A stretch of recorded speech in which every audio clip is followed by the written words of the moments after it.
Joining me now on set is Republican Congressman Byron Donalds of Florida. Congressman, thank you so much for being here. It's good to be with you. Good to have you here. Thank you for staying up late. Of course. Let me get your reaction to President Biden's State of the Union address. The Democrats are obviously standing and applauding.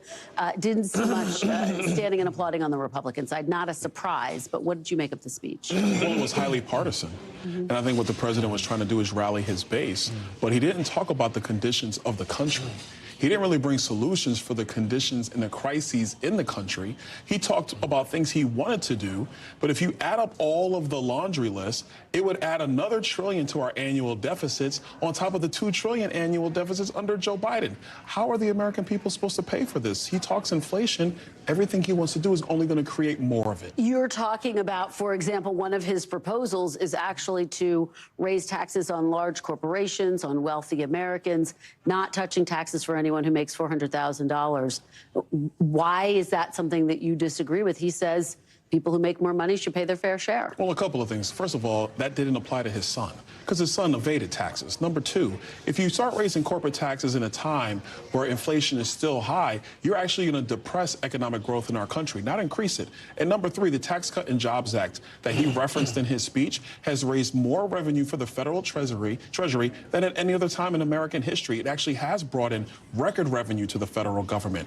We don't have a revenue problem. We have a spending problem. He makes the case that in many cases, millionaires and billionaires are paying a lower tax rate than teachers and people who are making a minimum wage. Let me play you what he said on Social Security and get your reaction on that. Sure. Many of my friends on the other side of the aisle want to put Social Security on the chopping block. If anyone here tries to cut Social Security, Medicare, or raise the retirement age, I will stop you. We have two ways to go. Republicans can cut Social Security and give more tax breaks to the wealthy. That's the proposal. Oh, no. You guys don't want another $2 trillion tax cut?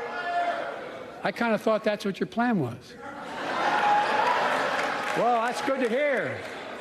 You're not going to cut another $2 trillion for the super wealthy. That's good to hear.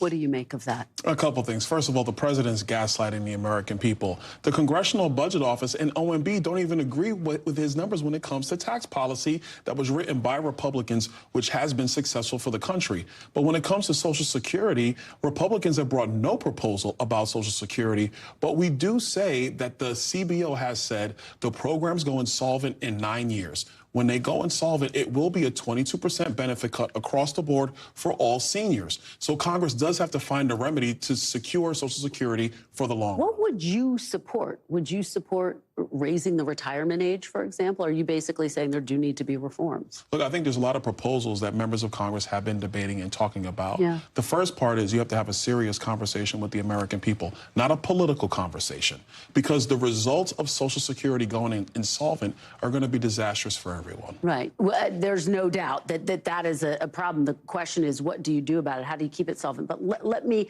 ask you about what you heard tonight on the border.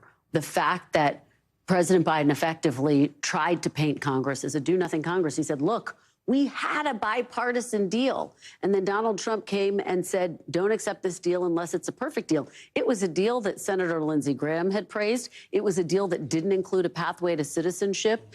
Does he have a point on that? No, he's wrong. And the reason why he's wrong is because when elements of that deal were being leaked out by somebody in the Senate, the Speaker of the House and House Republicans said that deal's dead on arrival in the House. You can finish negotiating it if you want to, but if the basic elements of allowing 5,000 illegal immigrants per day to come into the country before you take any measures to secure the border, that's a non-starter. Just quickly, the deal would not have allowed 5,000 immigrants to come into the country illegally. It would have, at a certain point, once a certain number of migrants were being processed, would have allowed the border to be shut down. So they wouldn't have allowed them to just come in illegally. Coming into the country, processed into the country, those are semantical phrases. But the reality is it's an overwhelming number for the American people. We can't do that. The question, I guess, is why not do something? If this is such a crisis at the southern border, why wouldn't Republicans take this opportunity to do something, to pass this legislation? And just to follow up with you on that, is there any possibility of something getting done, or are we just too close to the election? Well, a couple of things. First, House Republicans have done something. We're the only chamber that's passed a bill, H.R. 2. It is passed the House. The Senate refuses to even talk about it or debate it. So if we're going to talk about wanting to negotiate, maybe it's time for the White House to look at the House's proposal and start talking and negotiating from that perspective. As you know, H.R. 2 is a non-starter in the Senate, and even Mexico said they won't work with you on it. But the Senate bill was a non-starter in the House, so you can't have it both ways. Let me ask you this just quickly before I let you go. I know that Speaker Johnson had encouraged you all to show decorum in the chamber tonight. There were some outbursts. How did you view this? Did you think there was enough decorum in the chamber tonight? How do you assess how your colleagues Well, behaved? look, it was very hard for a lot of members to maintain decorum when the president just repeatedly lied about his own record. And when this speech was partisan, it was not designed to unite the country. It was not designed to actually talk about the State of the Union. It was designed to launch his presidential campaign.